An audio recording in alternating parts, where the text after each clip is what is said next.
Hi guys, it's Friday, July 28th, and I'm going to try and get these things done every Friday and Saturday. I'm going to do a review or show you, update what I'm doing. I just put together this Old Europe Ceres Precision Belle Alliance, and this is it. This is the opening part of it. It's made out of that die cut wood.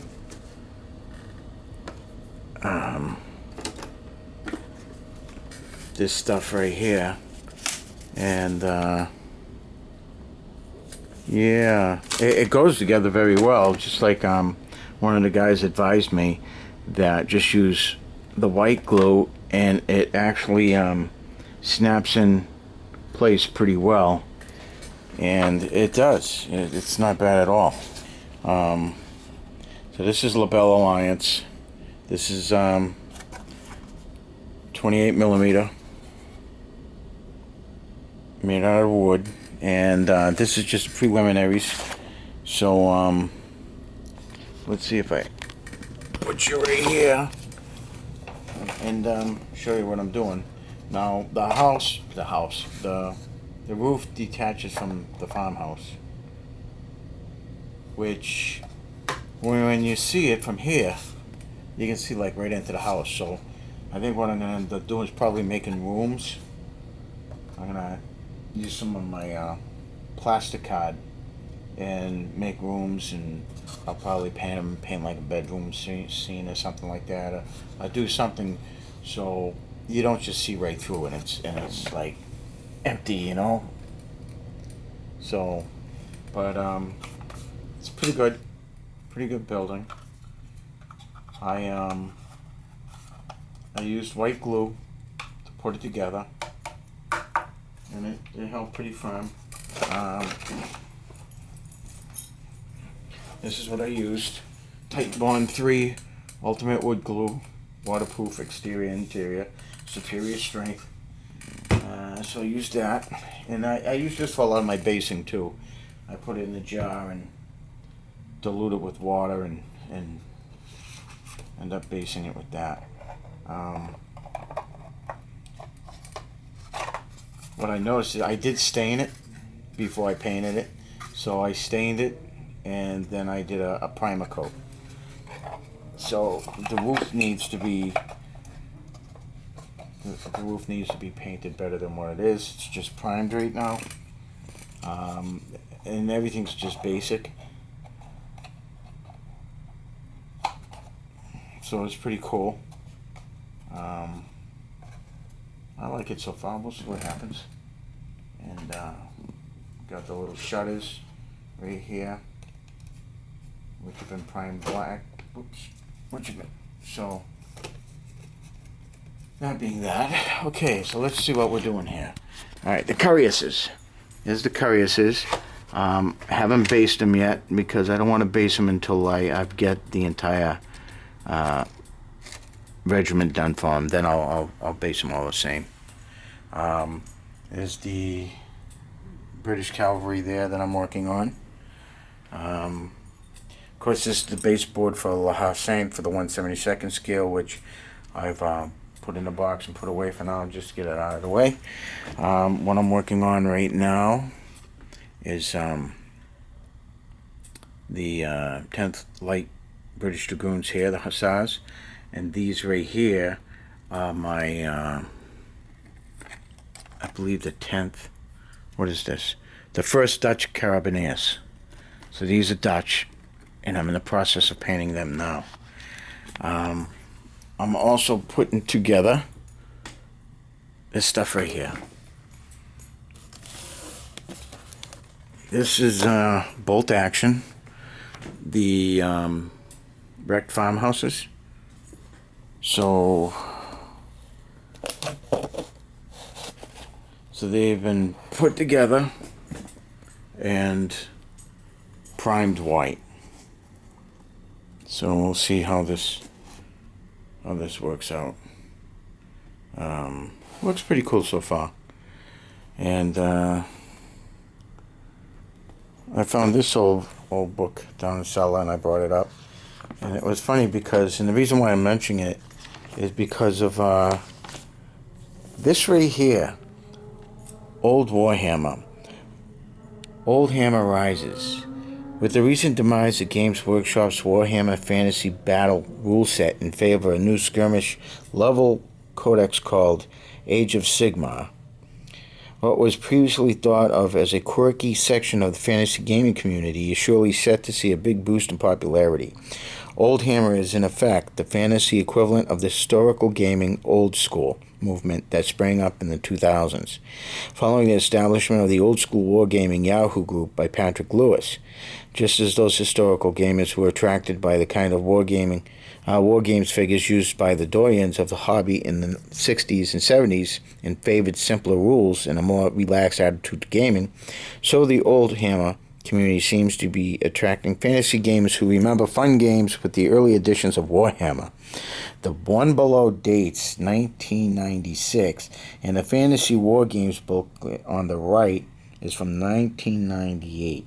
Both penned by Rick Priestley, and I love the output of Citadel miniatures before the advent of the CAD technology began to affect the style of the sculpts coming out of Games Workshop's headquarters.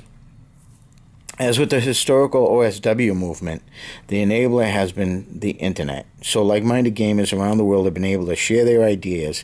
There's a Facebook group search for the Old Hammer community, which already has over 3,400 members, and the associated the Old Hammer Trading Company, established expressly for the purpose of trading miniatures and other bits and pieces from early Warhammer. Alongside this, a number of sites have sprung up, including an Old Hammer forum where discussions range far and wide, and the forum and a couple of the more popular blogs are shown on the right. But perhaps the most importantly, the force of this growing online community has actually led to the creation of what is hoped will be an annual event, the Old Hammer Weekend, organized by Foundry Miniatures in Newark, Nottinghamshire.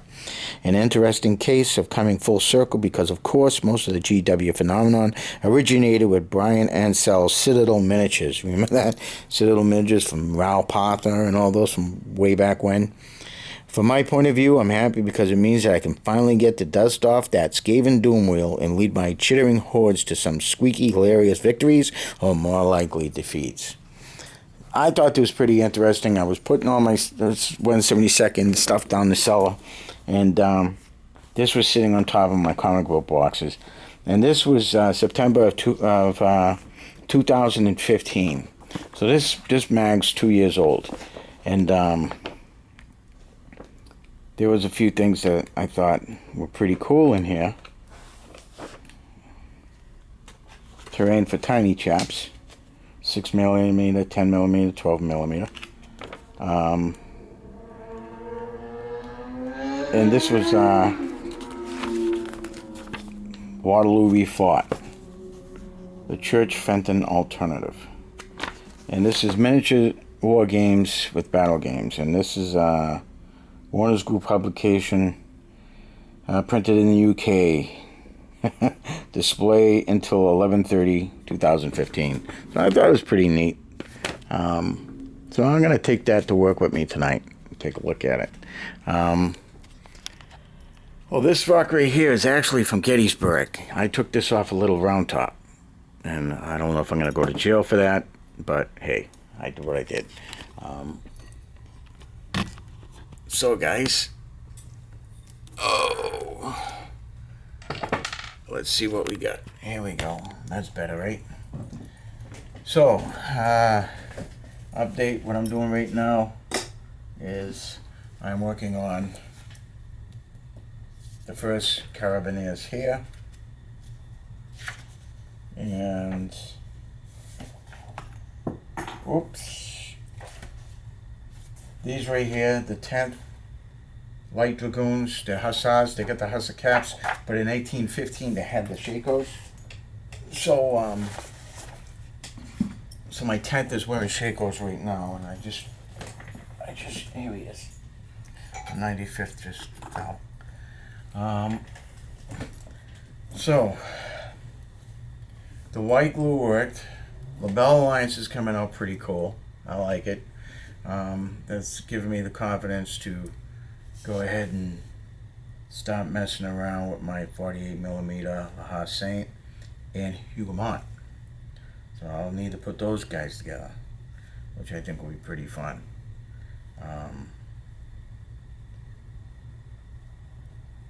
I liked all your comments about Dunkirk, and I got some pretty good ideas. Looked up a couple of films. The 1958 film, which I haven't seen in years, Dunkirk, was awesome. I like that. And the Weekend at Dunkirk, the French film, it was like $45 to buy online. Can't get it on Amazon, so I think it's gonna be a hard movie to find. But I'm gonna give it a shot because it looks pretty good. And there was another movie about the French side. I'm wondering if it is The Weekend at Dunkirk that I'm thinking about, but I don't remember seeing that at all. But we'll see. So what I'm doing right now is I just base coating the Carabineers. They're wearing gray pants with the blue top. And once I get done doing this, I'm gonna head out and get ready to go to work. So I'm gonna start trying to put together some bolt action stuff as well. And I'm gonna do this cavalry, get this cavalry done, and then I'm gonna work on my 95th, and I need to get at least one British line regiment done, and then I can start fighting, which I've been waiting to do, because I got the artillery, cavalry, I got the French infantry, that's all set. Bought up two boxes of Imperial Guard, the Warlord Grenadiers, the old Grenadiers, which they're metal. I think you get 24 in a box. So I end up getting two boxes of those guys, and I'll throw that regiment together, get that completed, and I should be ready to rock and roll. There's a lot of stuff going on.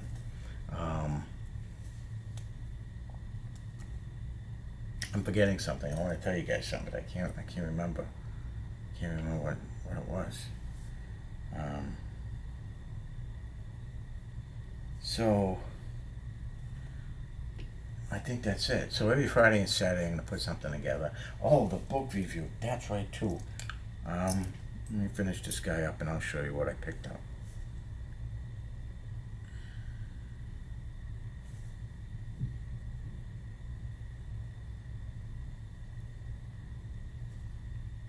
So let's see.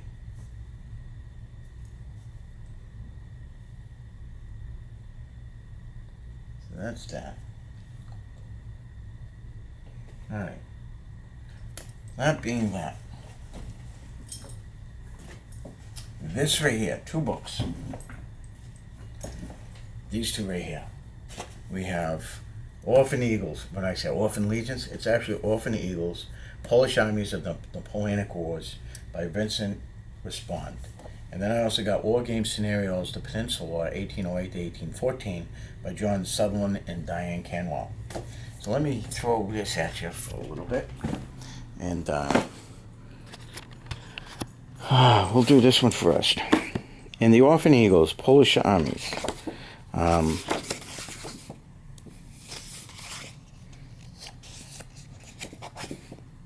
It gives you the origin of Polish legions from 1795 to 1807, the army in Poland, the coming war of 1812, the 1813 campaign, and in the end. Origins of Polish Legions, 1895 to 1807. So it gives you the origins. What's that? Northern Italy during the initial operation of the Polish Legion, 1797 to 1800. And we have General Dabrowski's Polish Legion uniform. And then we're going to run into some nice color plates of the Polish Legions, the Danube Legion, the area of operation in Haiti, Poles in San Domingo, Dabrowski in Italy, the Siege of Danzig,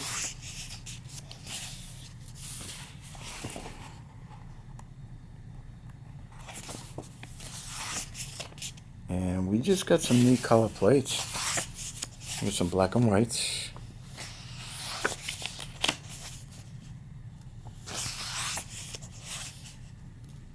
And here we have battle makeup, the units, and what they consisted of, where they fought, which is pretty cool if you need any reference material.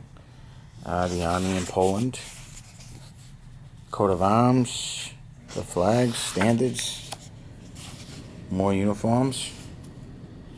Operation around Warsaw, April 1809, Battle of Wagram. Then you have the army makeups again, what they consisted of, where they fought, what was in them. Pretty cool. Duchy of Warsaw. Penninsular's Guides of 1809.